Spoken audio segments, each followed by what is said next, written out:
Assalamualaikum warahmatullahi wabarakatuh.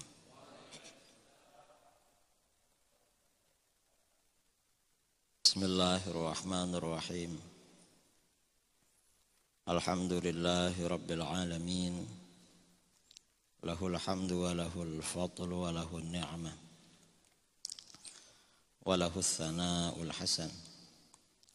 Ashhadu an la ilaha illallah wahdahu la syarika lah. Wa ashhadu anna sayyidana Muhammadan abduhu wa rasuluh. Arsalahu Allahu rahmatan lil alamin. Basyiran wa nadhira wa da'iyan ila Allah bi'idhnihi wa sirajan munira. Allahumma shalli ala sayyidina Muhammadin tibbil qulubi wa dawaiha wa afiyatil abdani wa shifaiha wa nuril absari wa diyaiha wa qutil arwahi wa qidaiha wa ala alihi wa sahbihi wa barik wa sallim amma ba'du. Saudara-saudara, para alim, para asatidz, para tuan guru yang saya muliakan dan saya hormati, jajaran pengurus DKM Masjid Al-Munawwarah yang juga saya hormati, para jamaah kaum muslimin dan muslimat yang berbahagia, yang saya banggakan dan saya cintai. Alhamdulillah, pagi kali ini kita berkumpul di masjid ini yang pertama menunaikan ibadah sholat subuh berjamaah. Yang kedua dilanjutkan dengan kajian ilmiah kuliah subuh. Tema yang akan saya sampaikan pada kali ini adalah tentang tantangan umat Islam akhir-akhir ini. Umat Islam akhir-akhir ini banyak mendapatkan ujian yang datang bertubi-tubi. Ujian ini bukan persoalan politik, bukan persoalan ekonomi, tetapi persoalan apa? Persoalan akidah. Pada masa seperti sekarang ini, seorang muslim, umat Islam harus pandai membawa diri. Maksudnya pandai membawa diri. Jangan mudah terpengaruh dengan faham-faham yang baru di luar Ahlus Sunnah wal Jamaah. Terutama faham-faham yang keluar dari Islam. Ini tantangan baru. Apa itu? Kelompok-kelompok liberal. Liberal ini luar biasa kuat pada masa sekarang. Kalau dulu umat Islam Indonesia ini tantangannya Salafi Wahabi, kemudian Syiah, kemudian HTI. Karena fahamnya, ajarannya di luar Ahlus Sunnah wal Jamaah. Ternyata ada yang lebih kuat dari itu. Apa? Yaitu liberalisme, pluralisme. Rasulullah SAW bersabda, "Badiru bil a'mali fitanan, kaqita'il lailil muzlim." Segeralah kalian melakukan amal-amal kebaikan. Jangan sampai kedahuluan fitnah-fitnah. Jangan sampai kalah cepat dengan fitnah-fitnah yang seperti potongan-potongan malam yang gelap. Apa yang dimaksud fitnah-fitnah seperti potongan-potongan malam yang gelap? Fitnah itu artinya ujian atau godaan. Kalau seperti potongan-potongan malam yang gelap, fitnah ini sebenarnya gelap. Jadi fitnah ini sebenarnya kegelapan, tapi membingungkan. Mengapa? Suasananya tidak jelas. Coba kita ini keluar rumah malam-malam, suasananya gelap, mungkin kita bawa senter, bawa apa? Bawa lampu. Atau malam-malam keluar suasananya terang, kita enak. Nah kalau suasana nggak jelas, gelap terang, ini kan bingung. Nanti bawa lampu, ini kayaknya terang. Nggak bawa lampu, kayaknya gelap. Memang gelap terang. Nah, lalu apa hubungannya dengan keadaan sekarang? Fitnah-fitnah seperti potongan-potongan malam yang gelap. Artinya ada kalimat-kalimat yang dilontarkan. Kalimat-kalimat itu isinya fatal. Mengapa? Karena bisa menyebabkan seseorang tersesat dalam agama. Atau bahkan menyebabkan seseorang menjadi kufur. Tapi yang mengucapkan itu justru orang-orang yang ditokohkan. Tokoh dalam apa? Bisa jadi tokoh dalam agama. Karena dia sudah dipanggil tuan guru, dipanggil buya, dipanggil kiai, atau tokoh dalam negara karena dia seorang pejabat tinggi. Itu namanya fitnah seperti potongan-potongan malam yang gelap. Katanya berbicara begini gak boleh, tapi itu yang ngomong kok kiai. Katanya berbicara begini sesat, yang berbicara buya. Katanya berbicara begini murtad, kufur, yang berbicara istrinya kiai atau buya. Ini namanya fitnah seperti potongan malam yang gelap. Artinya apa? Orang yang menjadi penggemar orang tersebut atau orang yang percaya akan larut dan terpengaruh, terjerumus dalam kekufuran. Na'udzubillah min dzalik.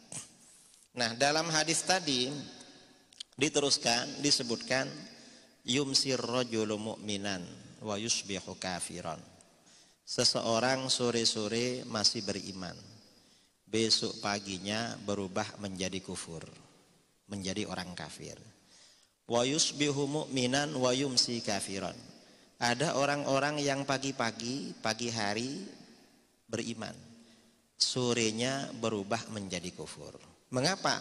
Akibat dahsyatnya fitnah-fitnah itu. Nah, mengapa yang bersangkutan menyebarkan fitnah itu? Dalam hadis ini diterangkan, yabi'u ahadukum dinahu bi'aradin minad dunya. Salah seorang kamu menukar agamanya dengan benda dari dunia. Artinya apa? Dia sanggup melontarkan perkataan-perkataan kufur itu karena ada yang bayar, dan bayarannya miliaran. Ini fitnah akhir zaman. Yang kasihan yang terpengaruh dengan mereka, nggak dibayar malah ikut kufur. Kalau mereka kufur kan dapat uang. Yang kasihan masyarakat awam. Ini fitnah akhir zaman, saudara. Nah, apa contohnya? Kalimat-kalimat kufur yang sekarang ini lagi viral. Contoh kalimat-kalimat kufur yang sekarang ini lagi viral. Di negara kita ini ada aliran namanya aliran Nusantara, disingkat dengan ANUS, atau kelompok Islam Nusantara, disingkat dengan INUS atau ANUS. Kelompok Nusantara ini punya pendapat di mana viral videonya, dan dia pimpinan ormas. Apa katanya? Islam yang baik itu Islam Nusantara. Kalau Islam Arab itu tidak baik. Dan orang Nusantara ini orang baik-baik, orang Arab tidak baik. Ini kata kelompok ini. Lebih parah lagi kata orang ini, kelompok Nusantara ini, orang Arab itu kadrun. Apa kadrun itu? Kadal gurun. Itu gak boleh pernyataan seperti itu.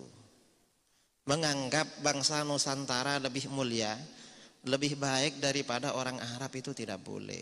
Mengapa? Karena itu akibatnya merendahkan, melecehkan baginda Rasulullah SAW. Akibatnya itu. Mengapa begitu? Rasulullah itu manusia pilihan. Rasulullah itu manusia yang agung. Rasulullah itu lebih sempurna, lebih utama daripada siapapun di muka bumi. Itu akidah Islam. Rasulullah itu misalnya dari segi nama. Nabi kita ini namanya Muhammad. Muhammad itu artinya apa? Orang yang banyak dipuji.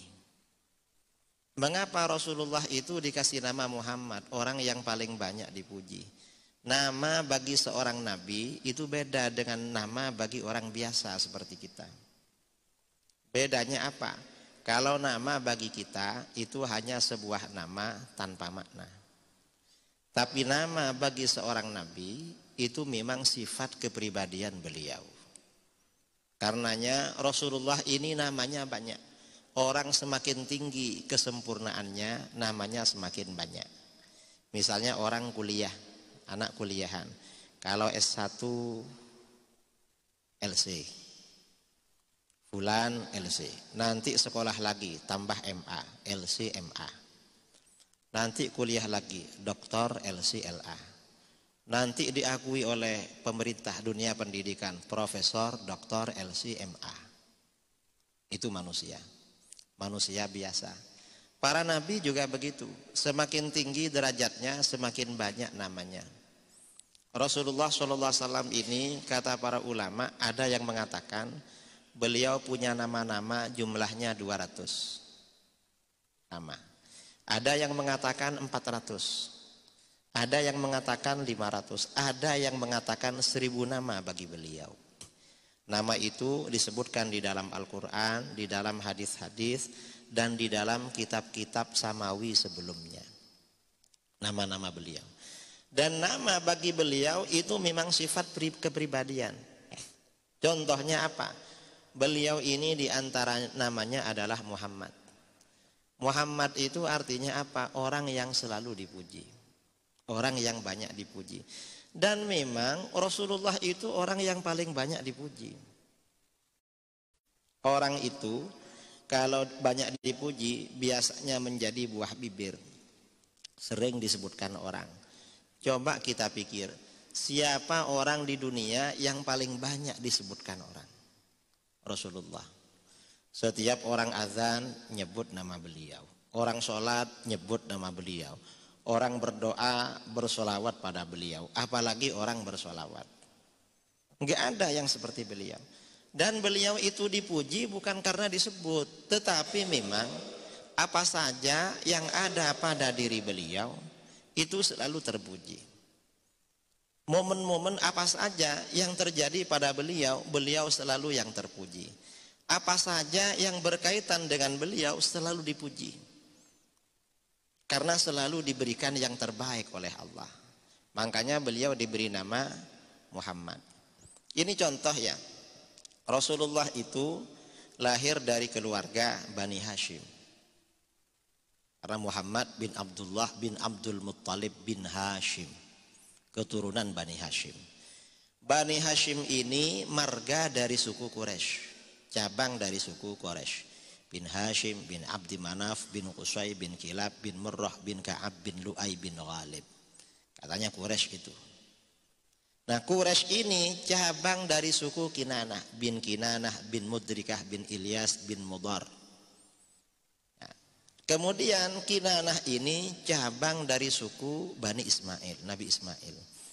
Nah Nabi Ismail bagian dari keluarga bangsa Arab. Nah golongan yang melahirkan Rasulullah itu terbaik. Memang dipilih oleh Allah. Lebih baik daripada golongan-golongan lain yang tidak melahirkan beliau. Makanya di dalam hadis Rasulullah SAW bersabda, Innallaha astafa Kinanata min Bani Ismail. Sesungguhnya Allah memilih suku Kinanah dari keluarga Bani Ismail. Artinya apa? Setelah Nabi Ismail ini anak cucunya ramai, bersuku-suku. Suku yang terbaik itu suku Kinanah. Karena akan melahirkan Rasulullah. Maksudnya terbaik bagaimana? Suku Kinanah ini dianggap suku yang paling berintegritas.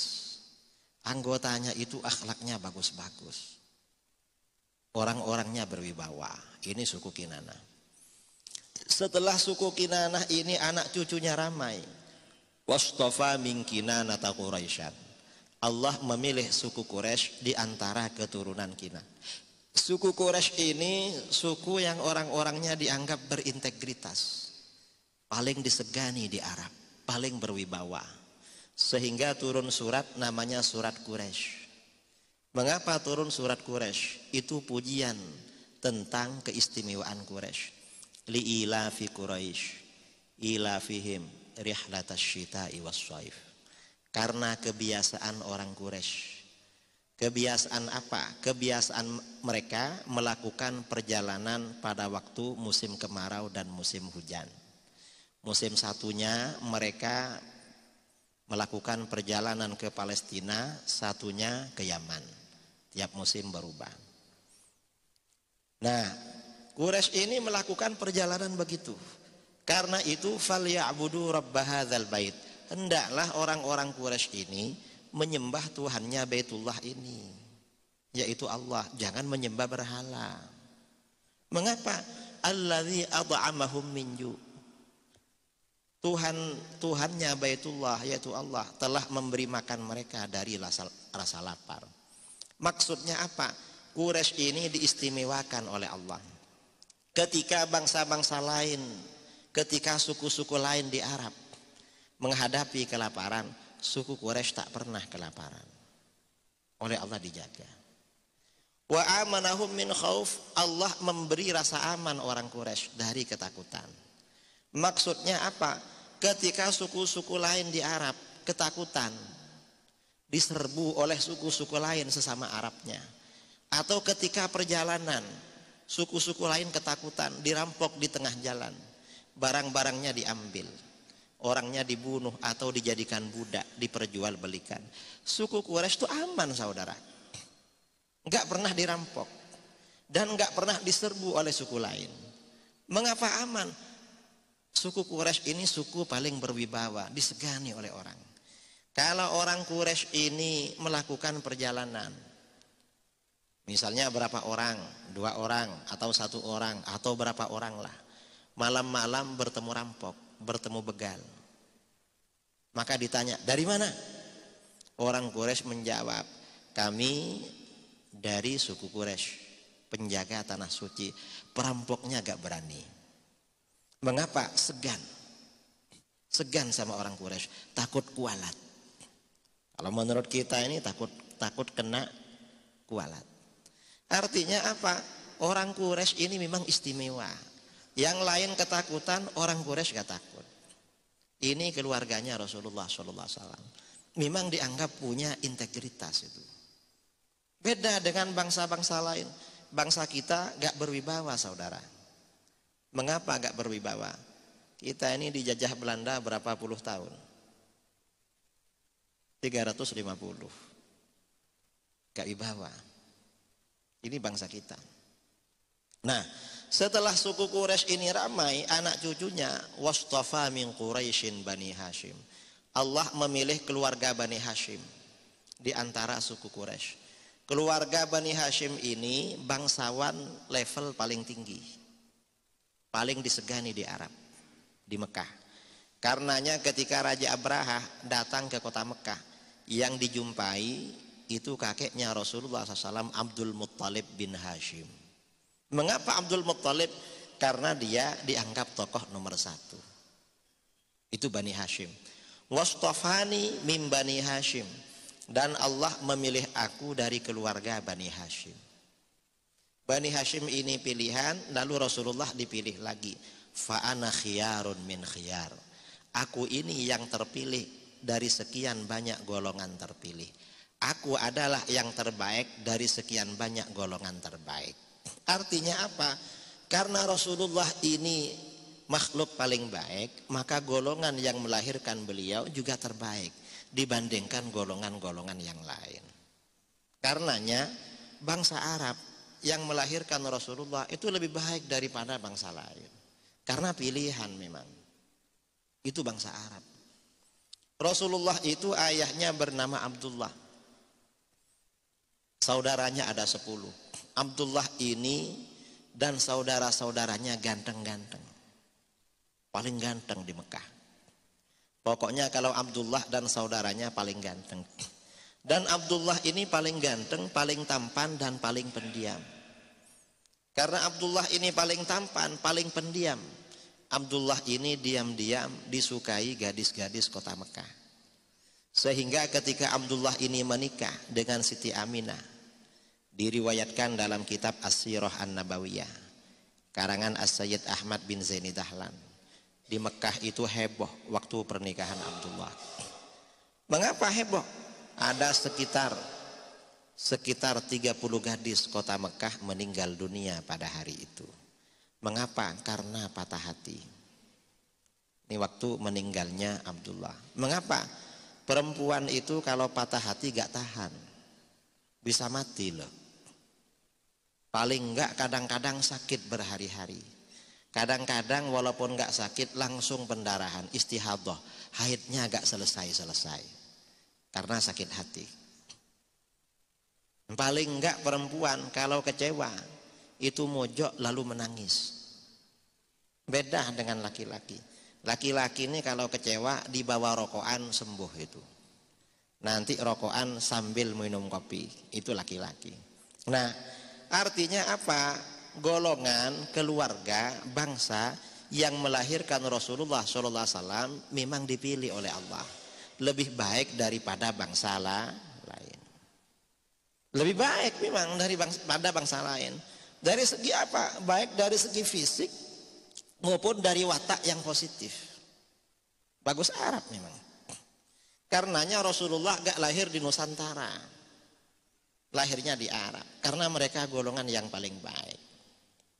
Nah, ini orang liberal ini bilang orang Arab itu kadrun, kadal gurun. Gak boleh itu. Mengapa? Kadal itu gak pakai baju. Orang Arab sejak masa jahiliyah tuh pakai baju. Bajunya lengkap, pakai gamis, pakai jubah. Karenanya orang Arab pada masa jahiliyah kalau sombong itu bajunya menjuntai sampai di bawah mata kaki. Begitu Rasulullah SAW diutus, ditegur.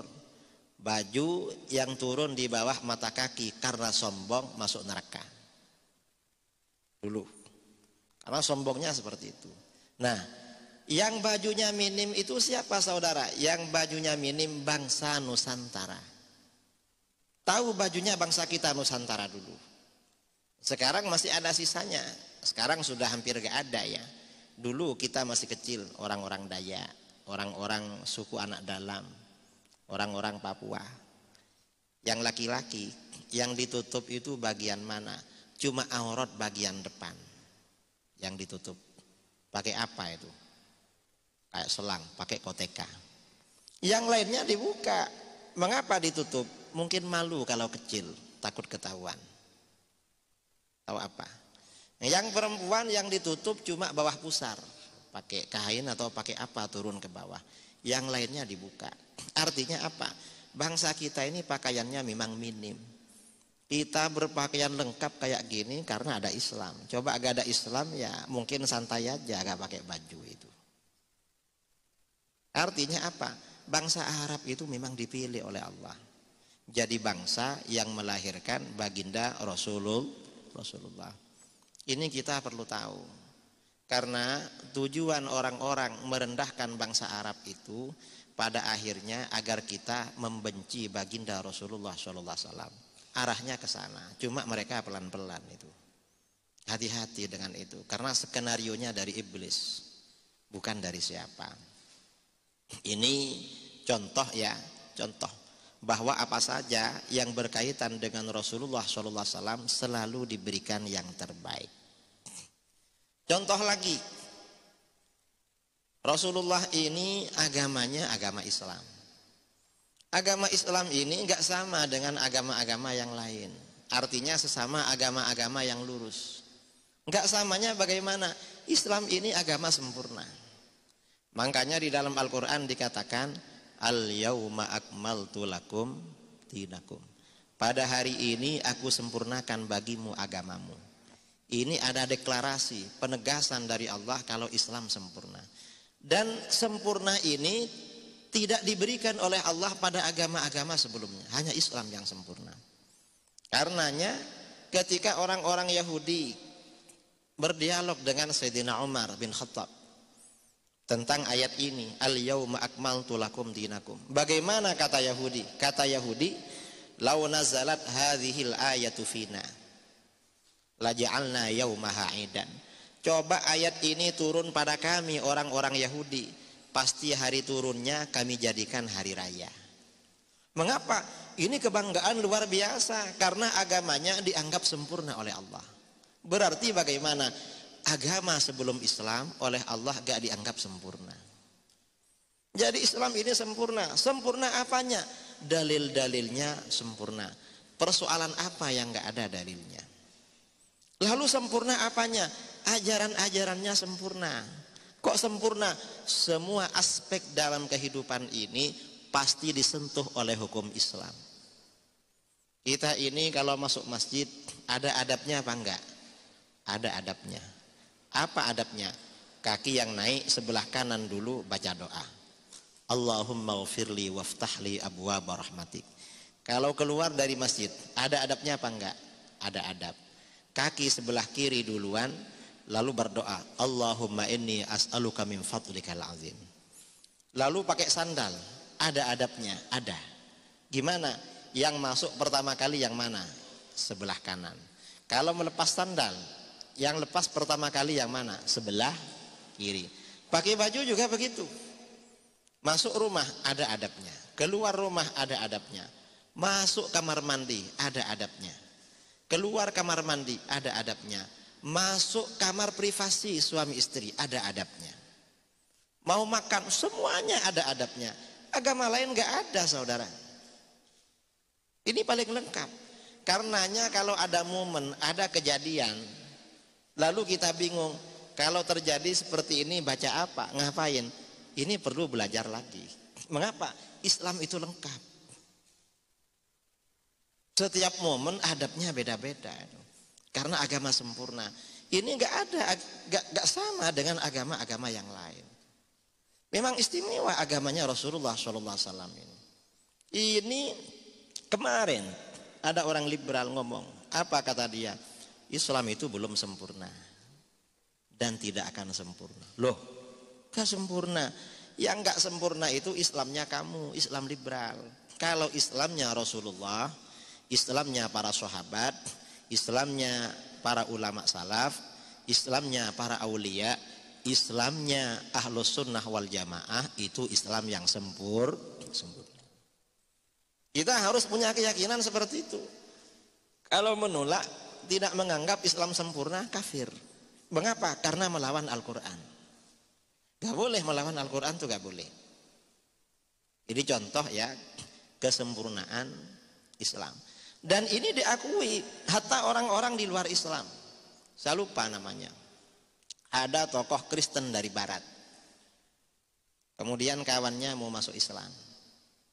Apa kata dia?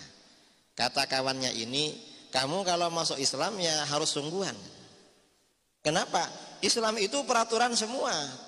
Apa saja dalam aspek kehidupan ada aturannya. Gak sama dengan yang lain. Dulu di Amerika Serikat pada waktu Presiden Nixon, ya, Presiden Nixon ini mau ceramah tentang Islam. Dia panggil profesor, saya lupa namanya, profesor penasehatnya. Prof, tolong pelajari tentang Islam. Buatkan konsep, saya mau ceramah tentang Islam. Karena dia ini penasehat presiden. Ya mungkin kalau di Indonesia Mensesnek biasanya. Menteri Sekretaris Kabinet, tukang konsep ceramahnya presiden. Atau One Team Press, Dewan Pertimbangan. Akhirnya profesor ini selama berhari-hari mempelajari Islam. Setelah dapat beberapa minggu, konsepnya dibuat, jumpa dengan presiden. Apa kata dia? Pak Presiden, terima kasih katanya. Kenapa saya sekarang sudah masuk Islam? Gara-gara mau membuat konsep ceramahnya Presiden Amerika tentang Islam. Masuk Islam dia. Mengapa masuk Islam? Islam ini ajarannya dahsyat, ajarannya mukjizat, ajarannya sempurna. Lama-lama ada profesor Yahudi konsultasi sama dia. Mengapa konsultasi? Karena mau meneliti tentang hukum-hukum warisan dalam undang-undang Amerika. Ditemui profesor ini. Prof, saya konsultasi minta saran. Apa? Saya akan meneliti hukum-hukum warisan dalam undang-undang Amerika. Dia tanya, berapa jilid undang-undang warisan di Amerika? Ada 7 jilid katanya. Kata profesor Yahudi itu, ingin saya teliti. Kalau kamu saya kasih konsep yang lebih ringkas. Apa Prof? Sebenarnya rumusan warisan itu gak sampai berjilid-jilid. Berapa? Gak sampai 1 halaman. Di mana itu? Lalu profesor ini menyerahkan ayat-ayat tentang warisan di surah An-Nisa. Gak sampai 1 halaman. Ini rumusan warisannya. Coba kamu pelajari, kamu teliti. Ini kayaknya lebih bermanfaat. Akhirnya apa? Profesor Yahudi ini selama beberapa minggu gak keluar rumah. Gak kemana-mana. Meneliti tentang ayat-ayat warisan. Akhirnya bagaimana? Setelah dapat beberapa minggu, menjumpai dosennya, profesornya. Apa kata dia? Prof, ini rumusan warisan ini gak mungkin dari manusia. Mengapa? Gak sampai 1 lembar tapi semuanya kena. Siapa yang ahli waris, siapa yang bukan. Terus ini pasti dari Allah. Terus bagaimana? Saya masuk Islam Prof. Gara-gara meneliti tentang ayat-ayat warisan. Artinya apa? Islam itu sempurna saudara. Bukan agama tidak sempurna. Ini luar biasa. Ada lagi ya, ini kasus akhir-akhir ini, mungkin gak sampai 10 tahun. Di Amerika ada orang Yahudi, dia dokter kulit dan kelamin. Dia meneliti mengapa orang Islam kalau cerai dengan suaminya ada kewajiban iddah. Istri itu iddah. Kalau cerainya cerai hidup, iddahnya 3 sucian. Tapi kalau cerainya ditinggal mati, iddahnya 4 bulan 10 hari. Nggak boleh nikah sampai selesai iddah. Diteliti sama dia. Ternyata apa? Ternyata seorang wanita kalau sudah menikah, kumpul dengan suaminya, punya suaminya itu terekam. Ada rekamannya di punya istrinya itu. Di kemaluan istrinya merekam punya suaminya. Dan rekaman itu akan hilang ketika cerai dan melakukan iddah. Makanya selesai iddah baru bisa kawin. Mengapa baru bisa kawin? Agar rekamannya gak campur dengan rekaman yang lain. Ada rekaman katanya, terekam. Kayak flash disk ya. Kamu pernah punya laptop atau komputer. Flash disk itu kalau ada virusnya masuk ke laptop. Kira-kira virusnya terekam apa enggak? Terekam kan? Nah, flash disk punya laki-laki ini kalau masuk ke apa namanya tempat masuknya flash disk itu? Hah? Upload ya? Hah? USB ya? Ya pokoknya kalau masuk ke situ terekam. Terekam. Dan itu hilang kalau iddah. Mengapa orang perempuan kalau ditinggal mati iddahnya lebih lama? Orang ditinggal mati itu hatinya sedih. Karenanya mau menghilangkan bekas itu lama. Karenanya iddahnya 4 bulan 10 hari. Lama-lama profesor ini, dokter ini membandingkan wanita muslimah dengan orang-orang di luar Islam. Ternyata bagaimana? Wanita muslimah itu rata-rata wanita suci. Mengapa? Yang terekam pada milik dia cuma 1, punya suaminya. Orang Islam. Kalau orang di luar Islam, orang Yahudi, orang Kristen, yang terekam itu banyak saudara, walaupun punya suami. Ada yang merekam 3, merekam 4, merekam 5. Mungkin banyak pelanggannya. Lama-lama dokter ini meneliti punya istrinya. Karena istrinya ini kelihatannya setia. Gak ada selingkuh, gak ada main dengan orang. Setelah diteliti saudara, ternyata yang direkam ada 5. Kata dia, ini yang 4 punya siapa ini? Kok ada flash disk 4, ada flash disk asing masuk di sini? Dia anaknya 4. Lama-lama anaknya yang 4 dites DNA. Ternyata yang cocok dengan dia cuma 2. Yang 2 gak cocok. Loh, ini yang 2 anaknya siapa ini? Akhirnya bagaimana? Orang ini masuk Islam. Mengapa? Ternyata hukum-hukum di dalam Islam itu hikmahnya luar biasa. Ini syarat Islam, saudara, beda dengan agama lain. Karenanya kita ini bangga menjadi orang Islam. Orang Islam itu suci. Karenanya kesucian di dalam Islam itu sangat penting. Ini akidah Islam. Islam itu agama yang sempurna. Dan banyak orang-orang barat yang masuk Islam karena kagum dengan kesempurnaan Islam. Bukan karena apa. Dan mereka meneliti sendiri. Justru orang Islam sebagian yang keluar dari Islam. Mengapa? Karena bodoh. Yang orang di luar Islam berbondong-bondong masuk Islam. Saya waktu tinggal di Inggris, di Eropa, di Central Masjid di London itu, setiap hari 4 orang, 5 orang masuk Islam. Dan orang asli sana. Itu luar biasa. Ini contoh ya, bahwa Islam itu agama yang sempurna. Contoh lagi, Rasulullah ini kan makhluk paling mulia, paling utama. Maka bagaimana? Umatnya juga umat terbaik. Gak sama dengan umatnya nabi-nabi sebelumnya. Di dalam Al-Quran dikatakan, kuntum khaira ummatin ukhrijat linnas ta'muruna bil ma'ruf wa tanhauna 'anil munkar. Kalian adalah sebaik-baik golongan yang dikeluarkan bagi umat manusia. Umat Islam ini umat terbaik. Umat Islam ini umat terbaik dibandingkan siapa? Umat Islam ini umat terbaik perbandingannya dibandingkan umat-umat para nabi terdahulu yang masih lurus berjalan di atas ajaran tauhid. Artinya umatnya Rasulullah ini lebih utama daripada umatnya Nabi Adam. Lebih utama daripada umatnya Nabi Nuh. Lebih utama daripada umatnya Nabi Saleh. Daripada umatnya Nabi Ibrahim. Daripada umatnya Nabi Lut. Daripada umatnya Nabi Yunus. Daripada umatnya Nabi Shu'aib. Daripada umatnya Nabi Musa dan nabi-nabi yang lain. Lebih utama, saudara. Makanya di dalam hadis Rasulullah SAW bersabda, antum tufuna sab'ina ummatan. Kalian adalah penyempurna 70 golongan. Umatnya Rasulullah ini penutup 70 golongan. Yang namanya penyempurna atau penutup, makanan. Kalau makanan penutup, itu paling lezat, rasanya manis. Kita istilahkan dengan cuci mulut, betul? Padahal itu bukan cuci mulut. Karena kotor lagi dimasukkan itu. Itu maksudnya cuci rasa. Rasa terakhir, rasa paling enak.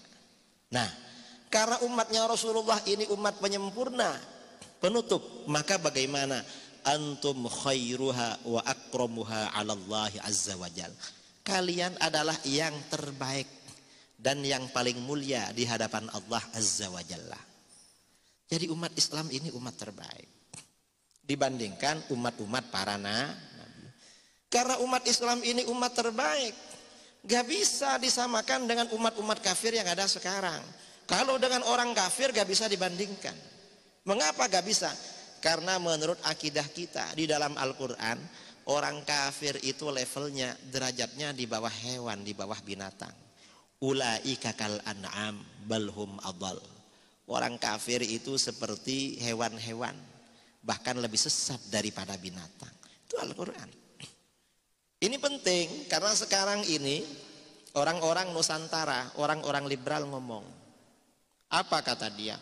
Semua agama sama. Semuanya masuk surga. Gak sama.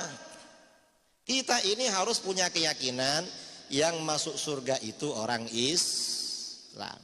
Sedangkan orang kafir pasti masuk neraka. Masuk neraka. Orang liberal ini karena menganggap semua sama, maka orang liberal mengatakan orang-orang di luar Islam bukan kafir, tapi apa? Non muslim katanya. Loh, gak bisa. Siapapun yang ada di luar Islam itu berarti termasuk orang kafir. Orang Yahudi kafir. Orang Kristen kafir. Kristen ada dua ya, Katolik kafir semua itu. Orang Hindu kafir. Orang Buddha kafir. Orang Konghucu kafir. Apalagi orang Majusi kafir. Apalagi orang ateis kafir. Orang musyrik kafir. Siapa lagi? Orang talang mamak ya, yang nggak punya agama. Bukan cuma akidah Ahlus Sunnah, hatta di luar Ahlus Sunnah seperti itu memang akidahnya. Kafir itu di bawah level. Kita ini hati-hati saudara dengan ini fitnah-fitnah akhir zaman ini. Mengapa fitnah akhir zaman ini membawa orang menjadi kafir? Na'udzubillah min dzalik. Karenanya hati-hati. Dan ini kafir ini biasanya ya gajinya tinggi. Ada orang perempuan, istrinya kiai. 3 tahun lalu ngomong, apa kata dia? Jilbab tak wajib. Dapat 5 hari putrinya menjadi komisaris Garuda. Ingat. Ya kalau gak ingat gak usah lah. Kemudian ada satpam. 2 bulan lalu bilang semua agama sama. Kapan hari itu dilantik menjadi ketua satpam. Ngerti? Ya pokoknya yang kafir-kafir cepat naik pangkat. Kalau satpam anggota jadi ketua satpam itu. Di negara kita. Ya memang ongkosnya ya kafir itu. Betul. Sabda Rasulullah SAW, orang yang seperti itu ada yang bayar. Karenanya hati-hati. Zaman seperti sekarang ini, kita ini kalau punya anak, sebaiknya pernah masukkan pesantren. Mengapa? Agar kita tidak punya beban moral pada anak. Imannya menjadi kuat. Tujuannya itu. Tapi gak sembarang pesantren saudara. Mengapa? Kalau dulu yang namanya pondok pesantren itu pasti Ahlus Sunnah wal Jamaah. Sekarang ini Wahabi bikin pondok. Ada di Batam pondok Wahabi. Bukan ada, banyak. Kemudian LDII bikin pondok juga. Kemudian Syiah bikin pondok juga. Cuma di Batam nggak ada. Yang nggak bikin pondok itu cuma PKI. Belum bikin sampai sekarang. Kalau yang lain sudah semua. Tapi yang liberal pondoknya ada. Ada orang-orang liberal yang bikin pondok itu. Hati-hati walaupun memondokkan anaknya. Karena itu tanggung jawab moral. Khawatir anak kita terpengaruh. Karena yang melontarkan kalimat-kalimat kufur seperti tadi. Itu ada yang titelnya kiai. Ada yang titelnya buya. Ada yang titelnya buya. Ada yang titelnya ustadz. Ada titelnya tuan guru. Ada titelnya habib. Masyarakat awam ini kan gampang percaya. Oh itu kiai yang ngomong. Malah yang gak dibilang kiai menyalahkan, gak diterima. Kamu ini apa? Kan cuma orang kampung. Jamaah Masjid Al-Munawwarah. Gak dipercaya. Mengapa? Karena yang ngomong di sana di Jakarta sering masuk TV. Ini pentingnya menjaga akidah umat. Nah, karena ini hampir pukul 6, mungkin sebelum kita tutup ada yang mau sharing atau tanya. Silahkan yang mau tanya. Saya mau minum-minum dulu. Air di depan silahkan diminum.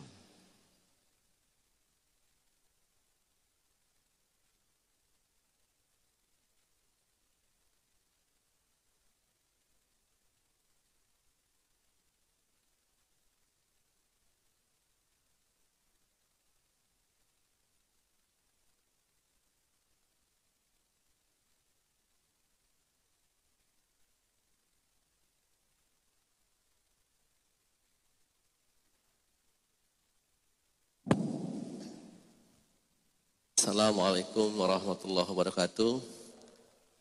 Pak Kiai,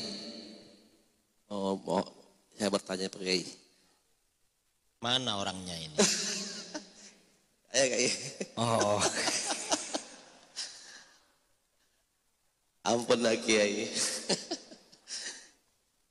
Jadi begini Pak Kiai, pertanyaannya terkait dengan apa yang disampaikan Pak Kiai tadi. Saya punya teman ini, teman dekat saya. Dia itu sebelumnya itu memang pecinta Buya yang lagi viral itu. Sebelumnya. Saya pun jadi kadang-kadang ikut-ikutan juga dengar karena ngomongnya itu bagus ya, membangun narasinya bagus. Tapi akhir-akhir ini setelah kita tahu bahwa dia terpleset, jadi saya nggak mau lagi. Nah, pertanyaannya adalah saya sebagai sahabat teman saya itu harus ngapain Pak Kiai?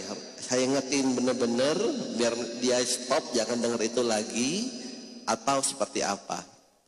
Sebagai sahabat. Terima kasih. Assalamualaikum warahmatullahi wabarakatuh. Assalamualaikum. Kalau kita ini sudah tahu orang tersebut terpeleset, maka teman-teman kita yang terlanjur kagum sama dia atau ngefans sama dia diingatkan gak boleh lagi. Mengapa? Dia ini bukan cuma terpeleset tapi terpelanting. Kata Sayyidina Umar bin Khattab ya, Sayyidina Umar bin Khattab diriwayatkan oleh Imam Ad-Darimi dalam As-Sunan. Yahdimul Islam thalathun. Islam itu akan dirobohkan oleh 3 orang. Siapa? Yang pertama zallatul alim, terpelesetnya orang alim. Orangnya alim, sudah kiai, sudah buya, tuan guru, ustad, tapi terpeleset. Jangan diikuti kalau terpeleset, nanti kita malah terpelanting. Gak boleh. Karena ketika orang alim ini terpeleset, kata ulama salaf, zallatul alim, zallatul alam. Terpelesetnya orang alim berarti terpelesetnya orang di dunia. Mengapa? Para penggemarnya, orang-orang yang ngefans sama dia terpeleset juga. Karenanya sabda Rasulullah SAW, ittaqu zallatal alim. Takutlah kalian, jaga diri kalian dari terpelesetnya orang alim. Kalau ada orang alim terpeleset, kita gak boleh ikut, tapi diperintahkan jaga diri. Bahaya. Kalau orang alim terpeleset, banyak yang ikut itu. Berarti ngerti ya siapa yang saya bicarakan dari tadi. Itu perlu dibicarakan ya, khawatir ada orang-orang yang terpengaruh. Yang kedua yang juga merobohkan Islam, wajidalul munafiki bil Quran. Ada orang munafik bersilat lidah pakai Al-Quran. Akhirnya bagaimana? Orang yang gak ngerti Al-Quran terpengaruh dengan dia. Hatta aliran-aliran menyimpang yang gak mau sholat itu dalilnya Al-Quran. Itu namanya orang munafik bersilat lidah pakai Al-Quran. Di negara kita ini banyak kelompok-kelompok yang disebut dengan Islam kebatinan. Kelompok ini mengajarkan sholat itu tidak wajib. Yang penting kalau masuk waktu sholat ingat pada Allah. Sholatnya gak wajib. Misalnya azan, Allah, sholat dah. Gitu tuh sholat. Dasarnya apa? Kata orang ini ada di dalam Al-Quran. Apa? Aqimis sholata li dzikri. Dirikan sholat untuk mengingat aku. Berarti kalau sudah ingat pada Allah gak perlu sholat katanya. Nah itu kan dipahami sendiri kan. Wong Allah gak bilang begitu. Dirikanlah sholat untuk mengingat aku. Kalau sudah ingat sholat apa enggak? Mungkin sholat, mungkin tidak sholat. Ternyata Rasulullah SAW, para sahabat, ulama salaf, orang-orang soleh, walaupun ingat terus kepada Allah, rajin sholat. Berarti tetap sholat walaupun ingat. Berarti ini perintah khusyuk di dalam sholat. Jangan diputar balik. Jadi pakai Al-Quran. Loh, kalau orang yang awam gak ngerti, kan langsung diterima akal. Loh, iya ya, kan sudah ingat. Kan sholat untuk ingat. Akhirnya gak sholat. Wahabi ini mengkafirkan orang, mengajak orang mengkafirkan sesama muslim. Itu silat lidah pakai Al-Quran. Apa kata dia? orang yang bertawassul, bertabarruk, beristighatsah itu kafir. Dalilnya mana? Dalam Al-Quran, waqalu ma na'buduhum illa liyuqarribuna ilallahi zulfa. Orang-orang musyrik ketika dicela, kamu ngapain nyembah batu? Berhala itu batu, kok disembah? Nyembah Allah lah. Apa kata orang musyrik? Kami ini tidak menyembah berhala-berhala itu kecuali agar berhala-berhala itu mendekat kami kepada Allah dengan sedekat-dekatnya. Padahal yang disembah batu, berhala. Lalu dibilang orang yang ziarah kubur, bertawassul, bertabarruk, beristighatsah musyrik. Mengapa? Karena menjadikan para sesembahan itu sebagai perantara. Nah, itu salah hujahnya orang Wahabi. Mengapa? Orang yang bertawassul dengan para nabi, dengan para wali, tidak menyembah para nabi. Ibadahnya tetap kepada Allah. Hanya para nabi dan orang soleh itu dijadikan wasilah. Menjadikan mereka sebagai wasilah itu ada dasarnya di dalam Al-Quran. Ya ayyuhalladzina amanuttaqullah wabtaghu ilaihil wasilah. Carilah wasilah menuju Allah. Ini Al-Quran. Nah, orang-orang munafik dari kalangan Wahabi mensyirikkan orang bersilat lidah pakai Al-Quran. Jangan dikira gak pakai Al-Quran. Atau buya yang bersangkutan, siapa itu namanya? Itu bisa pakai Al-Quran itu, merusak ajaran Islam. Dan sudah sering terjadi seperti itu. Ini yang kedua, karenanya perlu hati-hati. Yang ketiga, yang merusak Islam, yang merobohkan Islam yang ketiga, wa hukmul a'immatil mudillin. Produk hukum para pemimpin yang menyesatkan. Produk hukumnya keluar dari Islam. Akhirnya bagaimana? Bawahannya, anak buahnya, anggotanya, rakyatnya taat pada hukum itu. Kalau enggak berani. Bahaya, itu juga merobohkan Islam, saudara. Saya ini enggak tahu ya. Larangan sholat Jumat, larangan berjamaah, kira-kira masuk itu apa enggak kira-kira? Ya enggak tahu lah. Yang jelas lama orang-orang di sini sholat berjamaah terus berjalan, enggak pernah libur. Hah? Kok gak ada karpetnya? Kenapa? Hah? Oh, karpetnya rusak ya?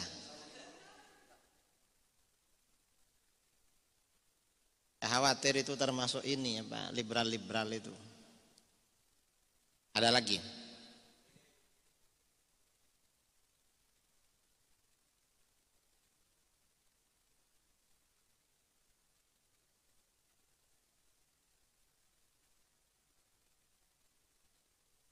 Terkait dengan pemberitaan yang terkini nih Kiai, masalah wacana pembubaran MUI. Nah, seperti yang kita tahu Kiai, di tubuh MUI itu sendiri kan mayoritas pengurus MUI baik di pusat maupun di daerah itu kan adalah orang-orang NU. Nah, berhubung Kiai baik secara kultural maupun struktural mungkin memang 100% NU, maka saya tanyakan, apakah program dalam tanda kutip untuk pembubaran MUI ini tidak ditanggapi secara berbahaya oleh saudara-saudara kita di NU? Itu aja Kiai.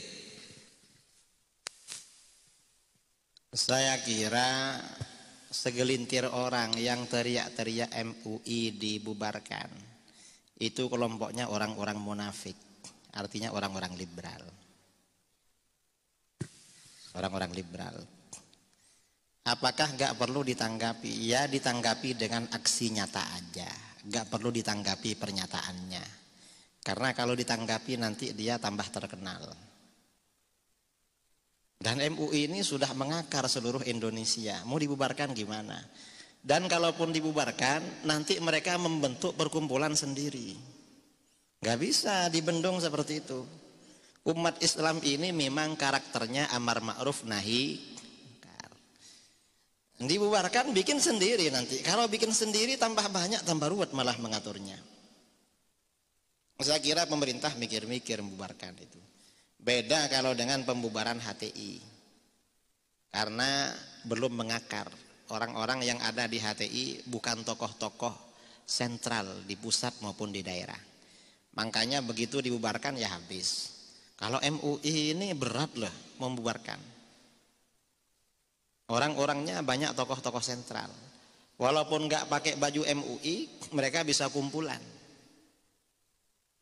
Ya mudah-mudahan Allah memberikan kekuatan kepada para ulama-ulama kita yang duduk di NU maupun di MUI, di ormas-ormas yang lain. Harapannya seperti itu. Ada lagi. Terakhir.